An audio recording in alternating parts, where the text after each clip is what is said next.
창세기 39장 1절부터 10절까지 말씀입니다. 요셉이 이끌려 애굽에 내려가매 바로의 신하 친위 대장 애굽 사람 보디발이 그를 그리로 데려간 이스라엘 사람의 손에서 요셉을 사니라. 여호와께서 요셉과 함께 하심으로 그가 형통한 자가 되어 그의 주인 애굽 사람의 집에 있으니 그의 주인이 여호와께서 그와 함께 하심을 보며 또 여호와께서 그의 범사에 형통하게 하심을 보았더라. 요셉이 그의 주인에게 은혜를 입어 섬김에 그가 요셉을 가정 총무로 삼고 자기의 소유를 다 그의 손에 위탁하니 그가 요셉에게 자기의 집과 그의 모든 소유물을 주관하게 한 때부터 여호와께서 요셉을 위하여 그 애굽 사람의 집에 복을 내리심으로 여호와의 복이 그의 집과 밭에 있는 모든 소유에 미친지라. 주인이 그의 소유를 다 요셉의 손에 위탁하고 자기가 먹는 음식 외에는 간섭하지 아니하였더라. 요셉은 용모가 빼어나고 아름다웠더라. 그 후에 그의 주인의 아내가 요셉에게 눈짓하다가 동침하기를 청하니 요셉이 거절하며 자기 주인의 아내에게 이르되 내 주인이 집안의 모든 소유를 간섭하지 아니하고 다 내 손에 위탁하였으니 이 집에는 나보다 큰 이가 없으며 주인이 아무것도 내게 금하지 아니하였어도 금한 것은 당신뿐이니 당신은 그의 아내임이라. 그런즉 내가 어찌 이 큰 악을 행하여 하나님께 죄를 지으리이까.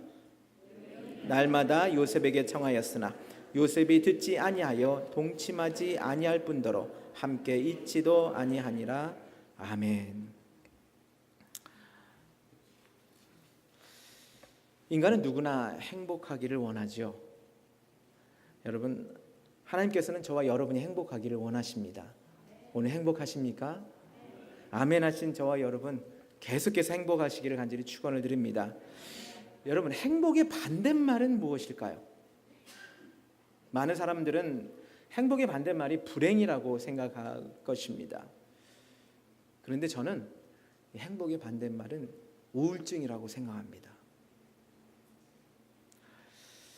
이 우울증, 아주 현대의 이 우울증은 아주 심각합니다.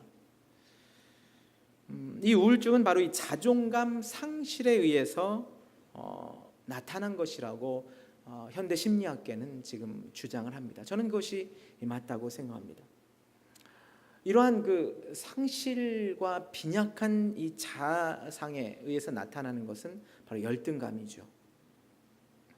여러분, 이 자아 존중감, 이 자아 존중감의 상실, 바로 바른 자아상, 자기를 보는 바른 자아상의 상실,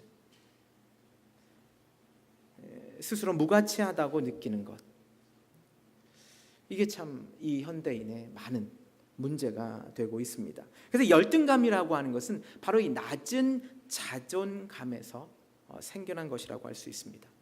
이 건강한 이 자존감은요, 행복과 성공을 가져다주는 열쇠이기도 합니다. 바탕이죠. 그래서 이 자존감은 저와 여러분 이 정신 건강의 척도라고도 할 수가 있습니다. 이 현대인의 이 자존감 상실은요, 사실 우리 기독교인하고는 상관없지 않을까 이렇게 생각할 수 있지만 그렇지 않습니다. 제가 목회를 해오면서 많은 분들과 상담을 해보면 이 낮은 자존감, 또한 자기를 보는 이 자아가 흐트러져 있고 잘못된 것으로 인하여서 행복하지 못하고 오늘도 슬퍼하고 참으로 고통하는 많은 분들을 만나보았습니다. 생각보다 행복하지 않은 사람들이 많다고 하는 것을 알게 되었습니다. 돌아보니까 저도 상실감에 있을 수가 있었고 자아상이 흐트러질 때가 많았었던 것을 보게 됩니다. 어떻게 이 기독교인이 모든 만물의 주인이시고 창조주이신 그분을 우리 아버지로 모시고 있는데 왜 이렇게 행복하지 못할까요? 우리는 누구나가 열등감이나 우울증에 걸릴 수 있다는 것입니다. 앞서도 말씀드렸지만 저도 한때 이 열등감에 몸부림쳐야 했던 시간이 있었고요. 또한 우울증에 시달리기도 했습니다. 앞으로 없다고 말할 수 없습니다. 이것은 마치 감기처럼 오기도 합니다. 그래서 늘 우리는요, 대비해야 됩니다. 이것은 낮은 자존감을 치유함으로써 해결할 수 있는 것입니다. 우울감과 자기 자신을 보는 이 무가치하다고 생각하는 이런 것들은요, 결국 치유되지 않으면 그것 때문에 옳지 못한 행동을 할 때가 많다고 하는 것입니다. 뭐 세상 사람들도 이 낮은 자존감 때문에 뭐 아주 큰 회사의 부회장이 아주 극단적인 행동을 하지 않습니까? 그러한 것은요, 이 외부 환경이 아무리 잘 돼 있더라도 낮은 자존감 때문에 결국은 그러한 일들을 행한다라고 하는 것입니다. 그래서 이 낮은 자존감을 치유한다는 것, 그것은요, 큰 행복을 누리게 할 수 있습니다. 또한 우리도 건강하게 하기도 합니다.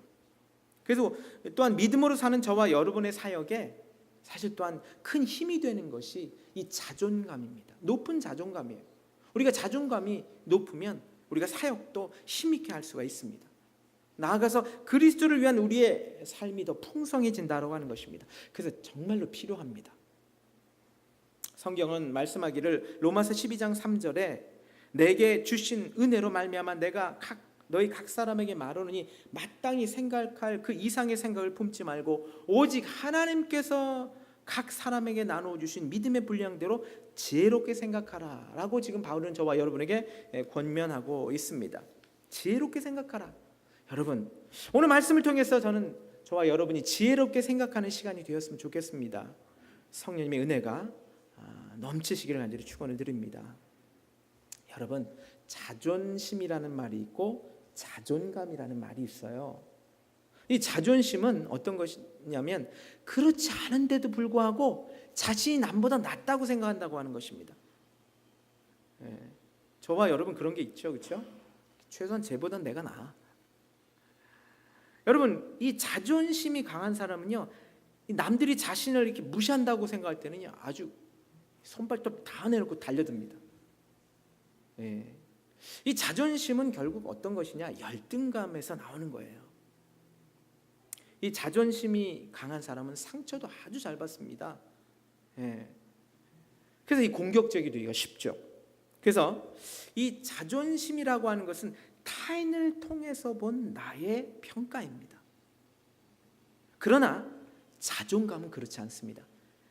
자신에 대한 자신의 평가입니다.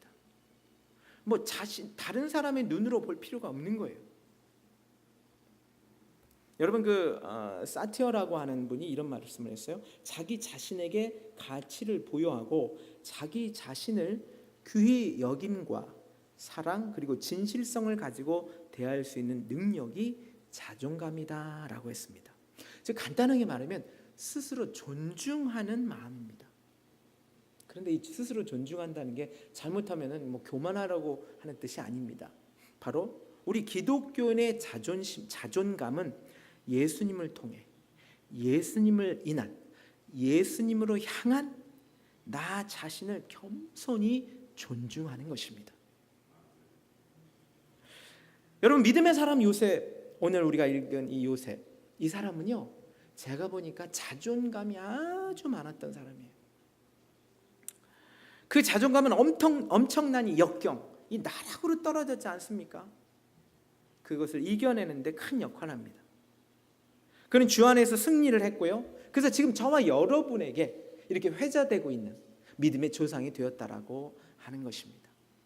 도대체 이 요셉은 어떤 사람이었을까요? 우리가 아는 큰 고통을 이겨냈다? 어떻게 이겨냈을까요? 하나님이 도와주셨다. 예, 맞습니다. 자세히 한번 들여다 보자고요. 저는 이 오늘 요셉이라는 인물을 통해 이 그리스도인으로서의 바른 자존감을 갖기 위한 지혜를 나누기를 원합니다. 하나님은 요셉을 통해 저와 여러분이 배우기를 원하십니다. 첫 번째로는요, 자존감은 절망 가운데서도 위로 떨어진 것을 깨닫는 것입니다. 오늘 한번 우리 1절과 2절 한번 같이 다시 한번 읽겠습니다. 요셉이 이끌려 애굽에 내려가매 바로의 신하 친위 대장 애굽 사람 보디발이 그를 그리로 데려간 이스라엘 사람의 손에서 요셉을 산이라. 여호와께서 요셉과 함께 하심으로 그가 형통한 자가 되어 그의 주인 애굽 사람의 집에 있으니. 요셉은 야곱의 가장 사랑했던 아들입니다. 가장 사랑했던 부인인 라헬이 낳은 첫째 아들이에요. 라헬의 장남이었고 야곱으로 볼 때는 이 11번째 아들입니다. 그는 얼마나 이 요셉을 사랑했는지 채색 옷을 입힙니다. 이 채색 옷이라고 하는 것은 왕자들이 입는 옷을 말합니다. 그렇게 그는 어려서부터 이 부모님의 사랑을 아주 독차지했던 것 같아요. 그런데 그것이 형들로부터는 미움과 시기를 가지고 옵니다. 이것이 37장에 여러분들 계속 읽어보면 알 수 있는데요. 여러분, 그는 아주 한마디로 말하면 잘 나가던 친구였어요.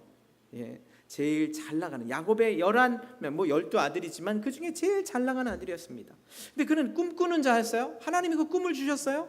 형들이 자기 자신에게 절하는 꿈, 부모님이 자기 자신에게 절하는 꿈, 이거 뭐 말이 안 되잖아요, 사실은. 그러니까 이 형들이 믿지 않아요. 하나님이 주신 꿈인데 믿지 않아요. 오히려 시기하고 질투했습니다. 그래서 어느 날 저기 꿈꾸는 자가 오는도다.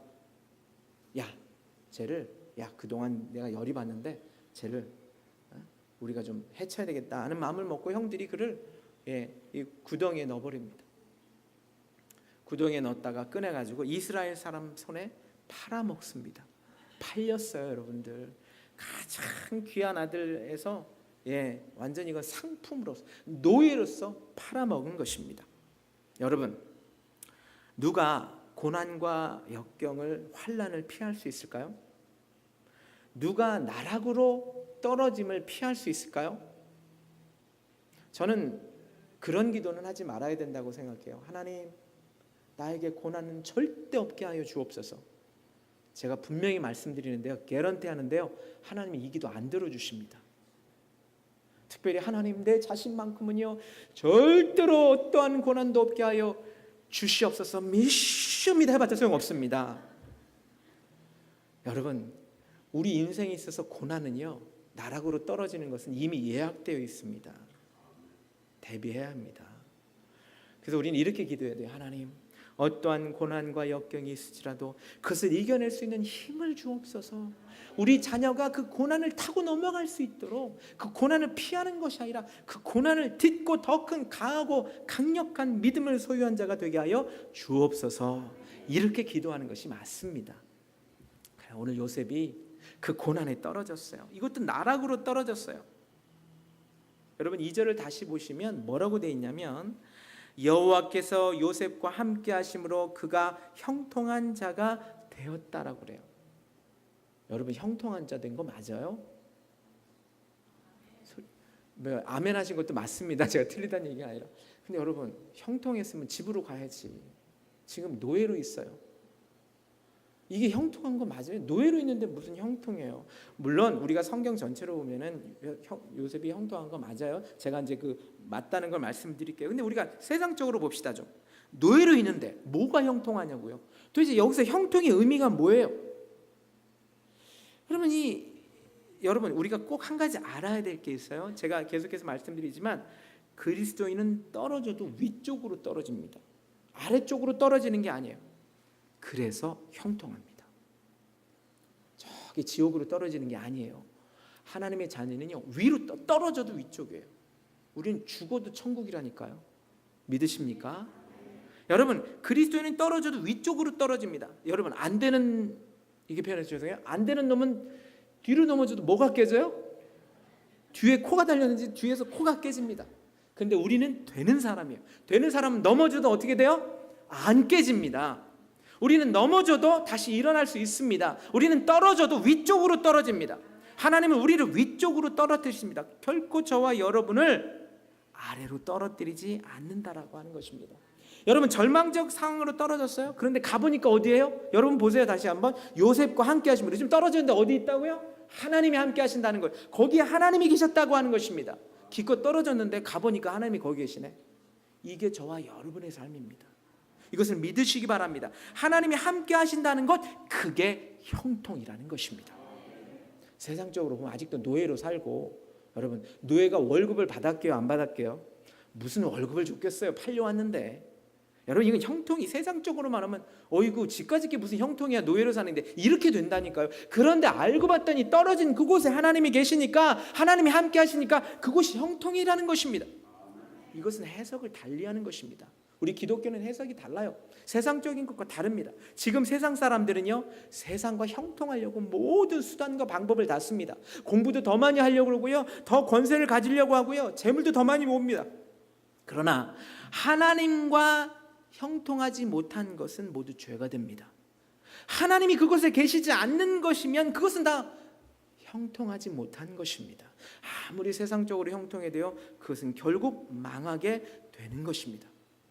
오늘 요셉은 나락으로 떨어졌어요. 근데 그 떨어짐은 무엇입니까? 결국은 하나님이 왜 거기 계세요? 끌어올리시려고 하는 것입니다. 결국 하나님이 위로 떨어뜨리신 이유는, 나락으로 떨어뜨리신 이유는 바로 그를 다시 올리시려고 하는 것입니다. 여러분, 그래서요, 우리 떨어지는 것은 추락이 먼저 있습니다. 추락 떨어져요. 이거 얼마나 힘이 듭니까? 그런데 그 다음에 추락으로부터 회복이 있습니다. 올리심이 있습니다. 그래서 여러분들, 우리는 회복만 은혜라고 생각하는데 아닙니다. 회복도 은혜고 추락도 은혜입니다. 아니, 추락하지 않았는데 어떻게 회복되냐고요.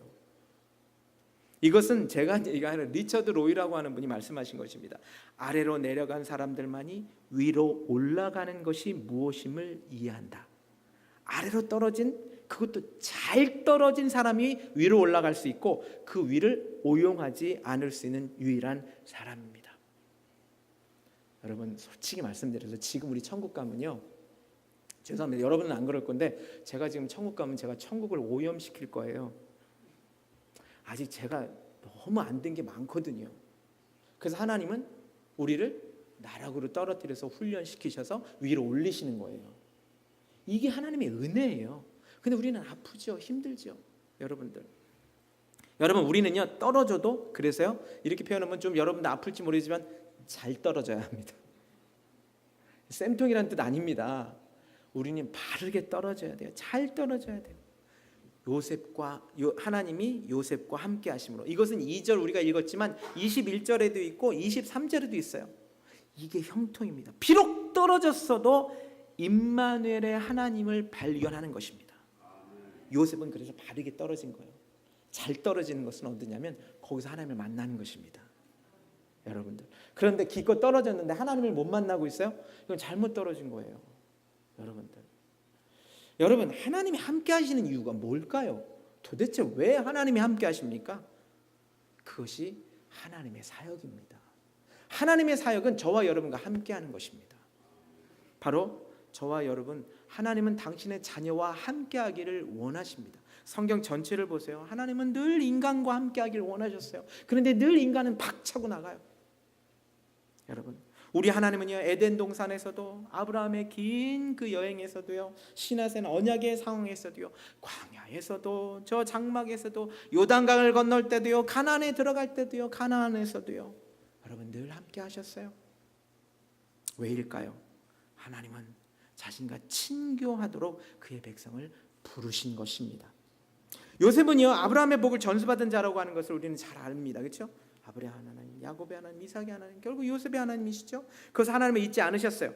언약의 하나님이시거든요. 그 언약의 하나님은요, 하나님은 그 요셉과 함께 하셨어요. 언약의 하나님이시기 때문에, 그 약속을 갖고 계시기 때문에 하나님이 함께 하십니다. 언약의 하나님은요, 당신의 작정을, 그 계획을, 그 백성의 필요와 수단과 치욕을 다 거치면서 결국은 승리적으로 이끌어 가시는 분이 우리 하나님이십니다. 우리는 떨어져도 위로 떨어졌습니다. 우리는 앞으로 떨어져도 위로 떨어질 것입니다. 요셉은 그 요셉과 함께 하심으로 그가 승리할 수 있도록, 결국 요셉이 어떻게 돼요? 승리하잖아요. 왜요? 위로 떨어졌거든요. 아래로 떨어진 게 아니에요. 그러니까 그는 승리할 수 있었습니다. 우리도 절대로 아래로 떨어지는 것이 아니라 위로 떨어짐으로 말미암아 승리하게 될 줄 믿습니다.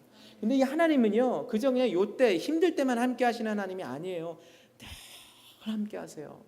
여러분, 요셉을 한번 봅시다. 그는 지금 보디발의 집에서도 저 오늘 읽었던 2절에 하나님이 함께 하셨다는 걸 우리가 봤죠. 여러분, 근데 계속해서 읽어보시면 요셉은 옥중에서도 함께 하세요.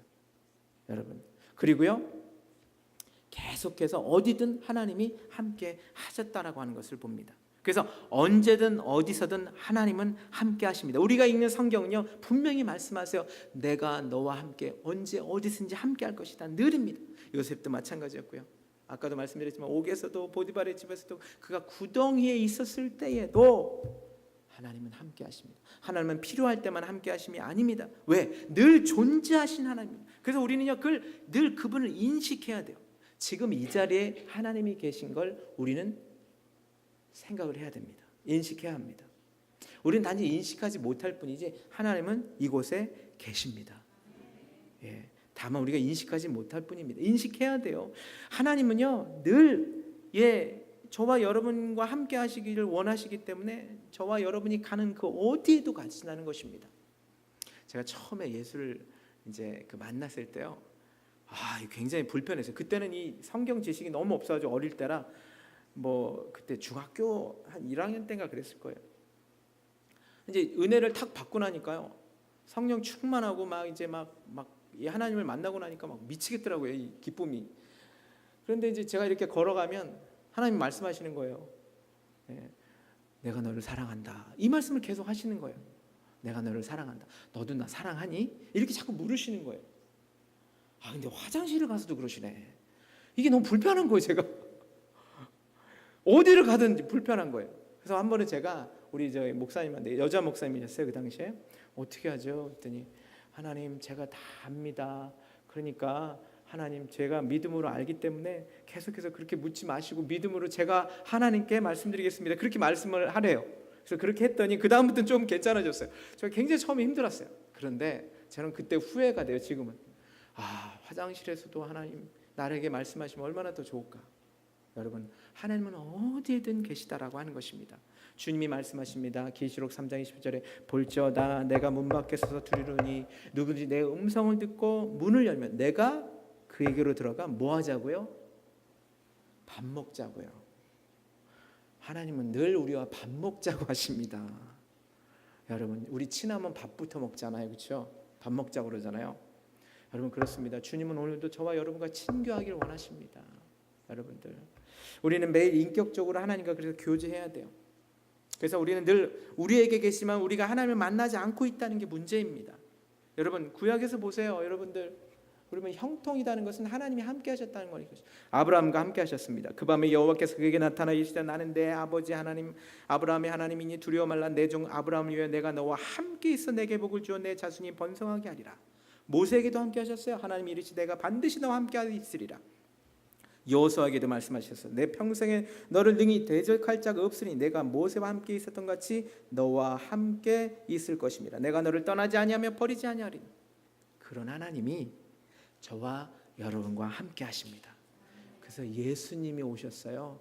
예수님은 임마누엘로 이미 우리와 함께 하십니다. 이사야 7장 14절에 뭐라고 말씀하시냐면 그러므로 주께서 친히 징조를 너에게 주실 것이라. 보라, 처녀가 잉태 아들을 낳으니 그 이름을 뭐라고 그랬다고요? 임마누엘이라 하리라. 여러분, 이 함께 하시는 하나님을 우리는 믿어야 돼요. 떨어져도 위로 떨어뜨리신 하나님을 볼 수 있어야 해요. 그게 바로 우리의 자존감의 회복에 아주 중요한 전환점이 됩니다. 안 되면요, 아이고 이놈은 내 팔자야, 이렇게 하지 마시고, 하나님이 나를 떨어뜨리셨는데 위로 떨어뜨리셨구나.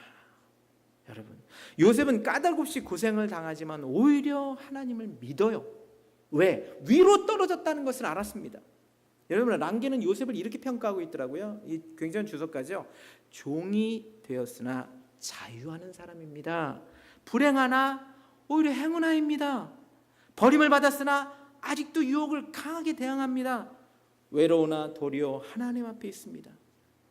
절박한 진노의 대상이나 아직도 살아있습니다. 중한 죄수나 오히려 간수입니다. 여러분, 이게 우리 요셉의 삶이었습니다. 저와 여러분, 우리가 비록 나락으로 떨어졌지만 위로 떨어졌다라고 하는 인식을 갖는다면, 우리는 망하는 것이 아니라 하나님께서 우리를 올리시다라고 하는 것을 기억한다면 우리의 자존감은 지금과 달라지게 될 줄 믿습니다. 여러분, 우리는 절망으로 떨어진 게 아닙니다. 여러분, 혹시나 이 가운데 저와 여러분 가운데 나락으로 떨어진 느낌을 갖습니까? 또한 갑자기 그냥 삶을 살아왔는데 공허합니까? 여러분, 그럴 때 잊지 마십시오. 우리는 떨어져도 위로 떨어진다는 것, 거기에는 하나님이 계시다는 것, 그것을 믿고 우리는 자존감을 회복하시길 간절히 축원을 드립니다. 두 번째는요, 이 자존감은, 바른 자존감은 나를 위하시는 하나님을 깊이 만나는 것입니다. 나를 위하시는 하나님을 깊이 만나는 것입니다. 오늘 한번 5절 봅시다. 5절 같이 한번 읽어볼까요? 그가 요셉에게 자기의 집과 그의 모든 소유물을 주관하게 할 때부터 여호와께서 요셉을 위하여 그 애굽 사람의 집에 복을 내리심으로 여호와의 복이 그의 집과 밭에 있는 모든 소유에 미친지라. 여러분, 하나님은 요셉을 위하여 그 주인에게 은혜를 베풀었습니다. 비록 보디발이 참 하나님을 알지 못하는 태양신을 섬기는 애굽인이었어요. 그런데 하나님은 요셉을 위하여 그 애굽 사람의 집에, 밭에 복을 내리셨습니다. 요셉을 위하여 하나님이 하셨습니다. 자, 여러분, 이 자존감과 열등감이라고 하는 것은 관점의 차이예요. 관점이 문제라는 거예요. 관점이 지금 잘못되어 있기 때문에 이 어떤 사람은 자존감 속에 있지만 어떤 사람은 열등감 속에 있다는 것입니다. 자신을 바라보는 관점이 굉장히 중요합니다. 자신은 소중하고 나는 분명히 무엇인지 해낼 수 있다는 자신감을 가진 사람은요, 자존감이 높이 있는 것을 보게 됩니다. 여러분, 이것은 잘 살고 못 사는 어떤 그런 외적 조건이 아니에요. 예를 들어서 초등학교뿐이 못 나왔지만 여러분들, 자존감이 있는 분은요, 당당할 수 있어요. 그런데 박사학위를 받고 많이 배웠고 다 갖고 있고 다 갖췄지만 자존감이 낮은 사람은요, 여러분, 늘 열등감을 느끼고 자신을 수치스럽게 느끼고 창피하게 느끼는 것입니다. 여러분, 요셉은 지금 어떻습니까? 무엇을 보았습니까? 비록 자신보다 주인이 잘 되는 것을 봐요. 자신보다 잘 돼요. 나는 하나님을 믿고 있는데 안 되고 있어요. 아직도 노예야. 근데 이 사람은 잘 돼요. 여러분, 이거 어떻게 생각하세요? 이걸 어떠한 관점으로 볼 거예요? 이것 봐라, 이거 말이 안 되잖아. 이렇게 보면 어때요? 열받죠. 그런데 요셉은 뭘 봤어요? 아, 하나님이 나를 위해서 이 사람에게 복을 주는구나. 나를 위해서 이 사람이 복을 받는구나. 이 관점으로 우리가 관점을 바꾸면 하나님이 나를 위해서 하신대요. 이게 요셉이 지금 다른 관점으로 본 것입니다. 하나님은 저와 여러분을 위하십니다. 여러분, 하나님께서는 요셉이 애굽 사람의 집까지도 여러분, 이상하잖아요. 아니, 내가 그리스도인이고 내가 하나님을 믿는데 내가 복을 받아야지 왜 이 사람이 복을 받냐고요. 예수도 안 믿고 있고 하나님을 오히려 대적하는 사람인데 왜 이 사람이 지금 복을 받냐고. 이건 말이 안 되지 않습니까? 왜 보디발의 집에 복을 주셨습니까? 왜 나락으로 떨어졌지만 왜 하나님께서 이렇게 만드십니까? 이것은 무엇이냐면 요셉을 위하여 그랬습니다. 하나님은 요셉을 위하였듯이 저와 여러분을 위하신다는 거예요. 여러분, 이것을 기억하십시오. 하나님은 저와 여러분을 위하십니다. 얼마나 위하셨는지 한번 볼까요? 하나님은 저와 여러분을 위해서 당신의 독생자이신 아들까지 주셨다니까요. 나를 위해서, 나 자신을 위해서, 저와 여러분을 위해서, 저와 여러분의 죄와 허물을 해결하기 위해서 그 아들까지도 주신 것입니다. 그리스도를 죽이시까지 했어요. 이것을 가장 수치스러운 십자가를 통해서, 십자가 형태를 통해서 주셨다는 것입니다. 이것은 주님이 나를 위해서 하셨다라고 하는 것입니다. 이 기막힌 사랑으로 저와 여러분은 지금 생명을 얻었다라고 하는 것입니다. 여러분, 이 바른 자존감은요, 이 하나님의 무조건적인 사랑을 깨닫는 것부터 시작을 해야 합니다. 나의 자존감은 하나님이 나를 무조건적으로 사랑하신다는 거예요. 그 아들까지도 주셨듯 나는 그렇게 가치 있는 사람이라는 것입니다. 이게 나를 회복하는 거예요. 나는 무가치하다. 사탄은 계속 우리한테 너 예수 믿지? 그래. 근데 너 또 지난주에 또 죄 지었잖아. 야, 네가 무슨 예수 믿어? 야, 너 그거 잘못돼. 이렇게 자꾸 우리의 자존감을 망가뜨리려고 합니다. 우리는 죄를 짓든 안 짓든 하나님은 우리를 사랑하십니다. 그러나 죄는 미워하세요. 죄를 미워하는 것이 저와 여러분을 미워하는 것이 아닙니다. 여러분, 하나님은 저와 여러분을 위하여 당신의 아들까지도 주셨기 때문에 이렇게 표현해서 미안합니다. 본전 생각하셔서라도 하나님은 우리를 끝까지 붙드십니다. 여러분, 그래서요, 무조건적인 사랑을 직접 경험하는 것이 바로 건강한 자존심을 갖는 기초가 됩니다. 그래서 하나님을 만나야 돼요. 하나님이 나를 위해서 아들을 주셨구나. 이건 기독교만이 갖고 있는 놀라운 진리입니다. 하나님 인간을 위해 희생하신 사건, 그것은 우리가 잘나서가 아니에요. 여러분 저를 보세요. 뭐 잘난 게 있습니까? 여러분, 왜 그래요? 자녀이기 때문입니다. 저와 여러분이 자녀이기 때문에 그래요. 제가 어느 책을 읽는데 제가 너무 그 말씀을 듣고 은혜가 받았는데, 하나님은 손자가 없대요. 이게 뭔 말인가 그랬어요. 그랬더니 손자 손녀는요, 내 아들 내 며느리가 책임지는 거예요. 걔네들은. 하나님은 자기 자식을 책임집니다. 그래서 하나님은 저와 여러분을 자식으로 두셨지 손자 손녀로 두신 일이 없습니다. 여러분, 우리는 하나님의 자녀입니다. 우리 하나님의 아저씨가 아니라니까요. 우리는 하나님이 아버지십니다. 우리를 책임지십니다. 직접 자신이 그 자녀들을 사랑으로 책임지신다라고 하는 것입니다. 여러분은 삶의 초석을 어디에 두고 있습니까? 여러분, 삶의 진리를 어디에 두고 거기에 저와 여러분의 삶을 두고 있습니까? 이게 굉장히 소중해요. 돈에 두고 있는 사람도 있고 명예에 두고 있는 사람도 있고 뭐 별거에 두고 사람들 다 있는데, 여러분, 바로 이게 굉장히 저는 중요하다고 생각하는데, 바로 저와 여러분은 하나님의 형상대로 지음을 받았다라고 하는 것입니다. 여기 위에 우리의 삶이 있습니다. 여러분, 이것은 하나님의 인격과 바로 하나님의 성품을 지닌 저와 여러분은 하나님의 아들, 딸이라고 하는 것입니다. 이것의 기초를 삼고 있을 때 우리는 아무리 흔들어도 뭐가 돼요? 우리 하나님의 자녀입니다. 아무리 땅에 떨어져도 우리는 누구예요? 하나님의 자녀입니다. 여러분, 그냥 대통령 집무실에 아무나 들어가는 사람이 한 사람 있어요. 안 해도 못 들어가. 잘 그렇게 막 들어가는 친구가 있어요. 그렇죠? 누구예요? 5살짜리 꼬마예요. 걔 아들이거든. 걔는 다 들어가. 그냥 막 들어가. 왜? 하나님의 자녀이기 때문에. 그래도 누가 뭐라 하지 않아요. 왜? 대통령의 아들이거든. 여러분, 저와 여러분이요, 하나님의 보좌에 매일 가세요. 매일 갈 수 있어요. 문 열고 그냥 들어가세요. 여러분, 사랑하는 성도 여러분, 아무 공로 없이 받은 것입니다. 여러분, 무자격자가 받은 거예요. 죄인이어서 죄를 지은, 그래서 죄를 계속해서 지음으로 언젠가는 죽을 수밖에 없는, 아니 늘 언제 죽을지 모르는 그러한 삶을 저와 여러분이 갖고 있었습니다. 그런데 저와 여러분을 위해서 하나님께서는 그 아들을 주심으로 생명을 얻었습니다. 여러분, 이것을 다른 말로 뭐라고 그래요? 무자격자가 받은 은혜예요. 은혜. 이것을 은혜라고 해요. 하나님의 호의예요. 여러분, 바로 우리를 향한 은혜, 하나님의 무조건적인 사랑을 받아들이는 것.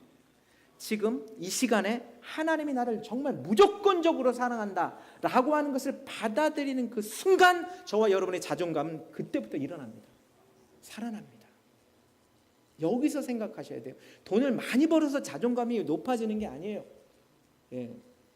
여러분, 석박사를 다 해도 별거 없습니다. 그 바퀴벌레 뒷다리 열심히 공부해가지고 박사학위 받으면 그것만 알지 뭐 별거 없습니다. 저도 졸업장 받아봤지만 그거 별거 없습니다. 졸업장 처박아두고 있습니다.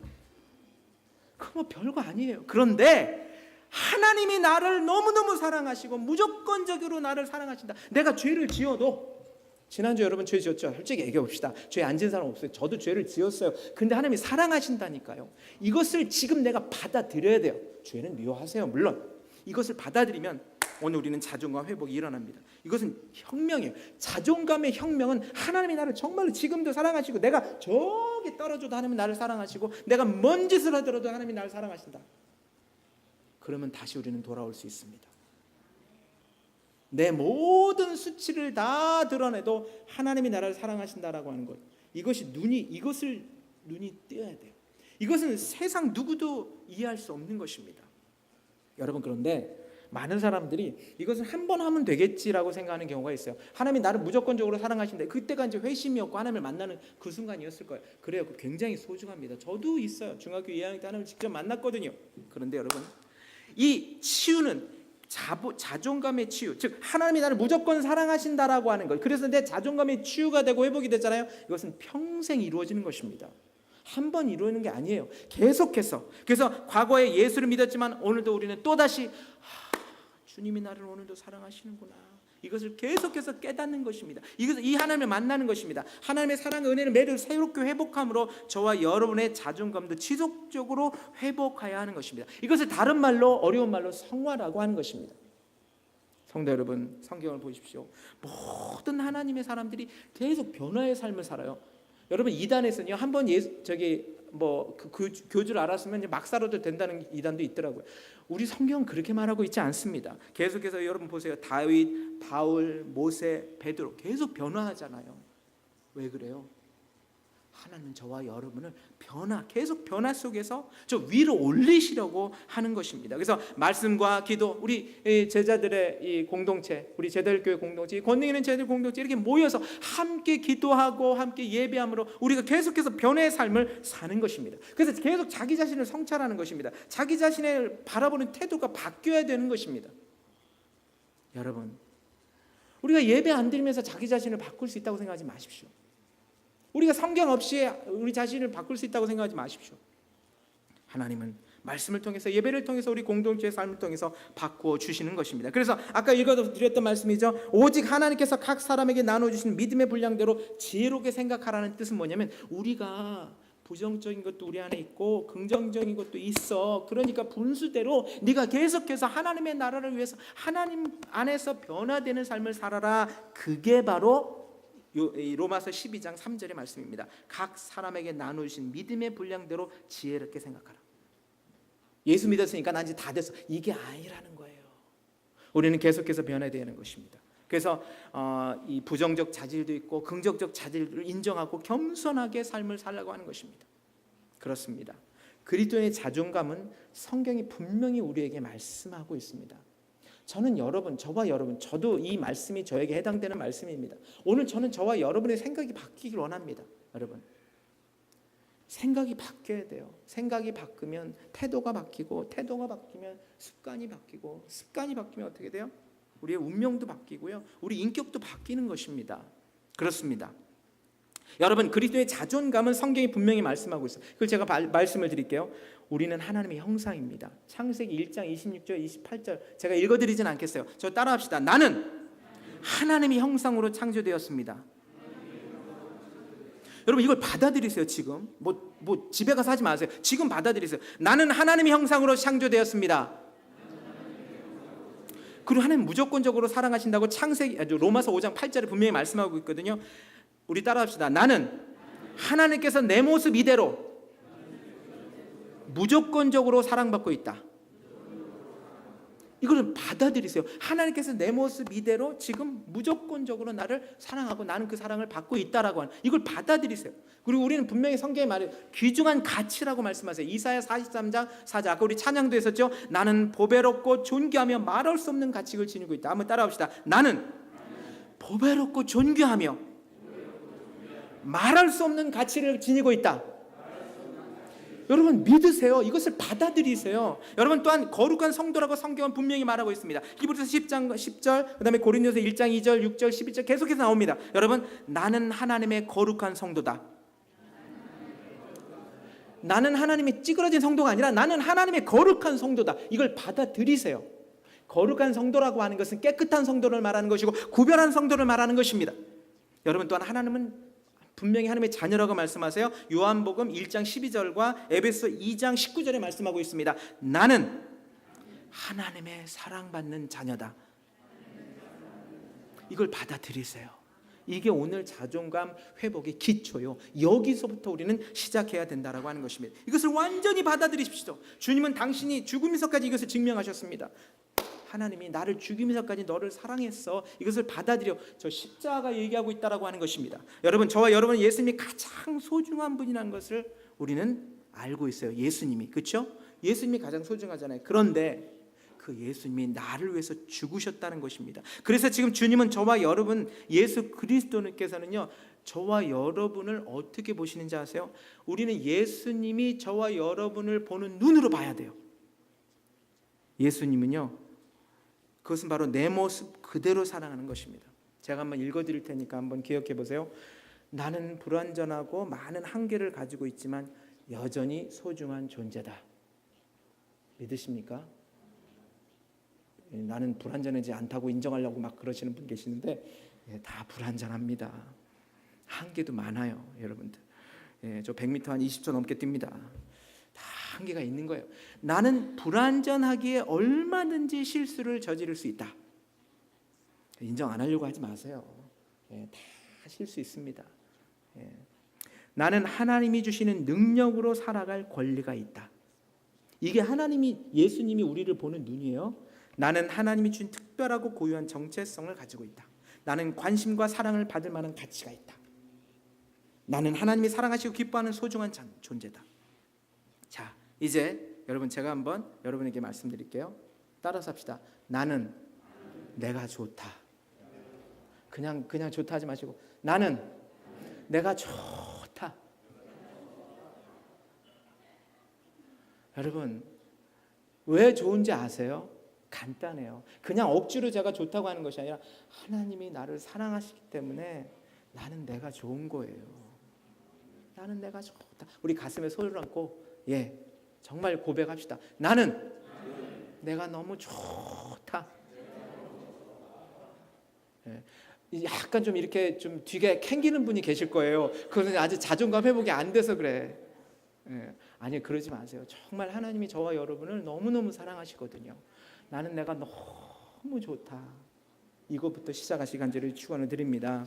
그래서 나는 긍정적인 사람이다. 나는 사랑받을 만한 가치가 있는 사람이다. 나는 세상에 단 하나밖에 없는 소중한 존재다. 나는 하나님의 아들이다. 하나님은 나를 사랑하시는 나의 아버지시다. 이렇게 계속 거울 보면서 미친 척하고 하십시오.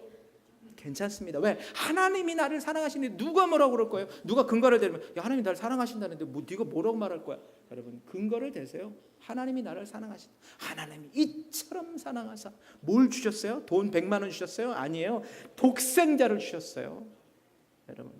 여러분 그래서요. 여러분들은 늘 이렇게 긍정적인 표현을 하세요. 나는 부정적인 사람이 아니다. 이런 말 하지 마세요. 여러분 한번 실험해 봅시다. 여러분 잘 생각해 보세요. 여러분 코끼리를 생각하지 마세요. 왜 코끼리 생각하세요? 지금 금방 코끼리 왜 생각하세요? 그렇죠? 제가 코끼리를 생각하지 말라는데 코끼리 생각하셨죠? 부정적인 거가 이렇게 남아요. 그러니까 나는 부정적인 사람이 아니다. 이렇게 하면 부정적인 사람이 남는다. 그러니까 마음에 우리 긍정적으로 하세요. 나는 여러분은 코끼리를 생각하지 말라니까 여러분 코끼리 생각하듯이 자꾸 부정적인 걸 먼저 집어넣으면 그렇게 돼요. 그러니까 나는 긍정적인 사람이라면 긍정적인 사람이 나와요. 여러분들 그래서 늘 나는 내가 좋다. 나는 내가 그래도 나쁜 사람은 아니다. 이렇게 말하지 말라고요. 여러분 아시겠어요? 나는 내가 너무 좋다. 나는 좋은 사람이다. 나는 그래도 조금 괜찮은 사람. 이렇게 말하지 말고 나는 좋은 사람이다. 여러분들 세 번째입니다. 자존감은 하나님을 위한 나를 발견하는 거예요. 여러분들 하나님을 위한 나를 발견하는 오늘 9절입니다. 한번 같이 읽어볼까요? 이 집에는 나보다 큰 이가 없으며 주인이 아무것도 내게 금하지 아니하였어도 금한 것은 당신뿐이니 당신은 그의 아내임이라. 그런지 내가 어찌 이 큰 악을 행하여 하나님께 죄를 지으리까. 여러분 요셉은 용모가 빼어나고 아름다웠다고 오늘 6절이 말하고 있죠. 저는 이것을 용모가 빼어났다 그러면 굉장히 막 멋있게 막 요즘 TV에 나오는 그렇게 생긴 건가? 저는 한번 묵상을 해봤어요. 그렇지 않더라고요. 매력적인 사람이었어요. 여러분 생각해보세요. 아무리 나락을 떨어져도 맨날 웃고 있고 나는 잘 될 거야. 그러면서 자기 밑에 있는 또 다른 동료 하인들에게 잘해주고 어려움 있으면 막 더 도와주고 매력적인 사람 아니에요, 이 사람들?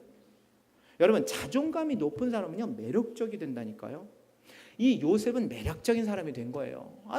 이 옆에 있는 다른 하인들이 늘 이 요셉을 아주 칭송하는 거예요.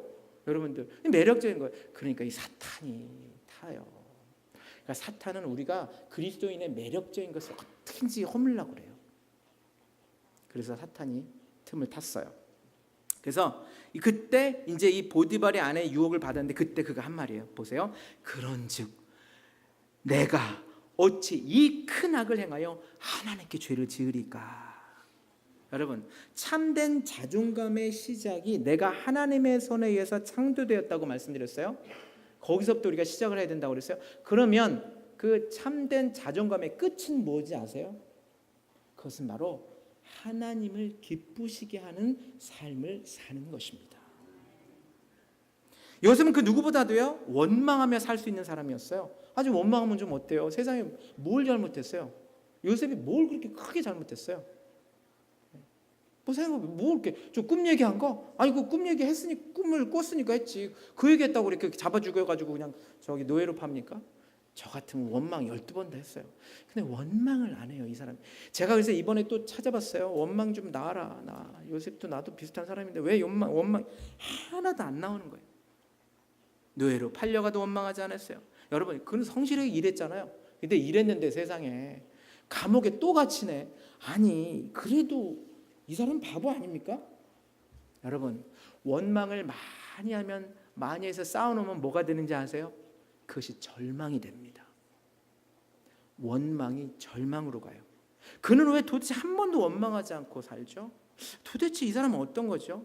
그 형제를 팔아먹은 형제도 원망한 적이 없고 그 부모를 원망한 적도 없고 그 보디발의 아내를 원망한 적도 없고 보디발도 원망한 적도 없고 도대체 누구에게도 원망한 적이 없어요. 도대체 이 요셉을 어떻게 해야 될지 모르겠어요.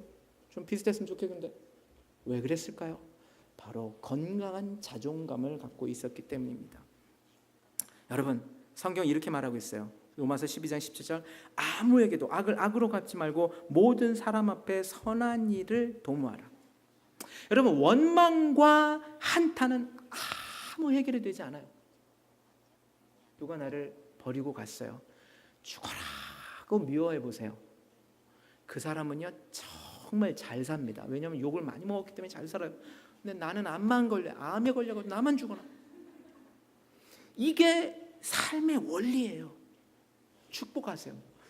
어휴, 저 사람 축복합니다. 축복합니다. 축복합니다.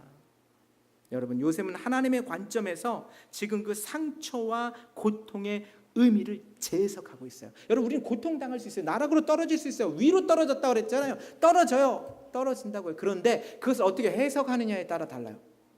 만약에 아니 내가 뭘 잘못했어요 하나님 이게 말이 됩니까? 라고 했으면 요셉은 이 성경에 안 들어갔어요. 그런데 어떻습니까? 오늘 말씀을 보자고요. 창세기 50장 19절부터 21절에 그 재해석하는 내용이 나와요. 제가 읽어드릴게요. 요셉이 그들에게 이르되 이제 형들이 찾아왔어요. 이제 아버지 야곱이 죽으니까 혹시 요셉이 자기를 죽이고 자기 아들들 자식들 다 죽일 것 같아서 걱정이 많은 거예요. 이만큼 많은 거. 왜? 세상 생각해 보면 충분히 우리를 죽여도 되거든. 요셉은 우리를 죽여도 돼. 왜냐하면 요셉의 생각에서 입장에서 생각하니까 입장 바꿔 생각하니까 이건 도저히 말이 안 돼요. 그런데 요셉이 뭐라고 말합니까? 그 형들 앞에서 울면서 뭐라고 합니까? 두려워 마소서 내가 하나님을 대신하리이까 당신들은 나를 해하려 하였으나 하나님은 그것을 선으로 바꾸사 오늘과 같이 많은 백성의 생명을 구원하게 하시려 하셨으니 당신들은 두려워 마소서 내가 당신들과 당신들의 자녀를 양육하겠나이다 기르겠나이다 내가 대학도 보내고 대학원도 보내고 십장을 다 보내겠습니다 이러고 있는 거예요. 여러분들 이것은 지금 그의 고통과 이 많은 고난 그 떨어짐을 재해석하고 있는 거예요. 하나님의 관점으로 보는 것입니다. 이것이 그리스도의 자존감에서 나온 결과입니다. 저와 여러분이 아무리 힘들고 고통스러워도 그것을 어떻게 재해석하느냐에 따라서 우리는요 하나님께 기쁨을 드릴 수도 있고 원망을 드릴 수도 있습니다. 성도 여러분 바로 하나님의 관점으로 가야 됩니다. 요셉은 겸손과 감사의 마음으로 자신을 고통으로 몰아왔던 형들을 용서하고 있습니다. 그렇습니다. 이 고통의 의미를 하나님의 관점에서 재해석함으로써 지금 그는 하나님을 기쁘시게 하고 있습니다. 하나님의 관점을 구합시다. 내 관점으로는요 안 돼요. 하나님의 관점으로 구합시다. 우리의 눈이 열릴 것입니다. 여러분 영적 성숙이라는 것은 결국 무엇인지 아십니까? 눈이 열리는 것입니다. 하나님의 관점으로 눈이 열리는 거예요. 내 관점이 아니에요. 하나님을 위한 삶이 되어야 하는 것입니다. 요셉은 형들과의 만남을 칼로 하지 않았어요. 눈물향 하지 않았어요. 오히려 하나님의 은혜였음을 간증하고 있는 것입니다. 그렇습니다. 우리는 사나 죽으나 결국은 하나님을 위한 삶, 하나님을 기쁘시게 하는 삶으로 매일 나아갈 때 우리의 자존감이 바로 하나님을 위한 자존감으로 바뀌는 놀라운 역사가 일어날 줄 믿습니다. 그렇습니다. 오늘 요셉은요, 자존감이 무너지는 상황에서도 하나님의 사랑과 인재와 그 뜻을 끝까지 믿고 원망하지 않고 견디며 지금까지 왔습니다. 그의 자존심은 결국 믿음을 붙들고 열등감과 부정을 이겨낸 승리에서 나온 것이라는 것을 알 수가 있습니다. 성도 여러분, 저와 여러분의 고통 가운데 있습니까? 그 고통을 재해석하십시오. 성경으로, 하나님의 관점으로 재해석하십시오. 그것이 저와 여러분이 하나님을 위한 삶이 되는 것입니다. 원망하지 마십시오. 하나님 감사합니다. 하나님 감사합니다 라고 이를 물들어서라도 원망하지 않으시고 그것을 하나님께서 분명히 이것은 위로 떨어뜨리셨다는 것, 그래서 우리를 올리신다는 것, 하나님이 함께 하신다는 것 여러분 믿으시기 바랍니다. 여러분, 자존감은 회복돼야 돼요. 정말 필요합니다. 그래야 어느 날 감기처럼 오는 이 우울함, 여러분 어느 날 우울함이 온다니까요.